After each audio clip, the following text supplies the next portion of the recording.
गुरुदेव ने हमें स्वदेशी समाज का संकल्प दिया था। वो हमारे गांवों को, हमारी कृषि को आत्मनिर्भर देखना चाहते थे। वो वाणिज्य और व्यापार को आत्मनिर्भर देखना चाहते थे। वो आर्ट और लिटरेचर को आत्मनिर्भर देखना चाहते थे। નગર પ્રાથમિક શિક્ષણ સમિતિ વડોદરા સંચાલિત પ્રતિભા સ્ટુડિયોમાં આપનું સ્વાગત છે। હું ગ્રીષ્મા રાણા ડોક્ટર શ્યામાપ્રસાદ મુખર્જી કન્યા પ્રાથમિક શાળાની વિદ્યાર્થીની છું।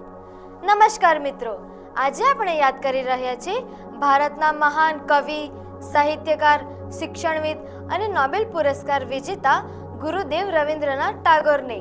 7 ઓગસ્ટ 1941ના રોજ તેઓ અવસાન પામ્યા હતા।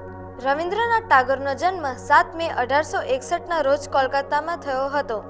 નોબેલ પુરસ્કાર પ્રાપ્ત કરનાર તેઓ પ્રથમ ભારતીય હતા।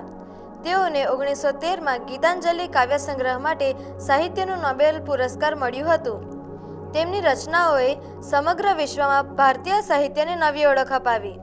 શું તમે જાણો છો, ભારતનું રાષ્ટ્રગીત જન ગણ મન અને બાંગ્લાદેશનું રાષ્ટ્રગીત આમાર સોનાર બાંગ્લા બંનેની રચના ગુરુદેવ રવિન્દ્રનાથ ટાગોરે કરી હતી। જન ગણ મન અધિનાયક જય હે ભારત ભાગ્ય વિધાતા, પંજાબ સિંધ ગુજરાત મરાઠા દ્રાવિડ યુત્કલ બંગા।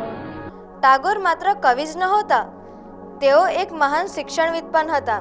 તેમણે પશ્ચિમ બંગાળમાં શાંતિ નિકેતનની સ્થાપના કરી, જે આગળ જઈને વિશ્વ ભારતી યુનિવર્સિટી બની। તેમનો વિશ્વાસ હતો કે શિક્ષણ માત્ર પુસ્તકોથી નહીં, પરંતુ પ્રકૃતિ, કલા અને જીવનના અનુભવોમાંથી પણ મળવું જોઈએ।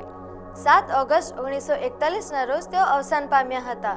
તેમના મૃત્યુ દિને આપણે તેમના વિચારો, સાહિત્ય અને માનવતાના સંદેશને યાદ કરીએ છીએ। આપણે તેમના જીવનમાંથી એક મહત્વની શીખ લઈએ કે જ્ઞાન, સર્જનાત્મકતા અને માનવતા જ સાચી સફળતાનો માર્ગ છે।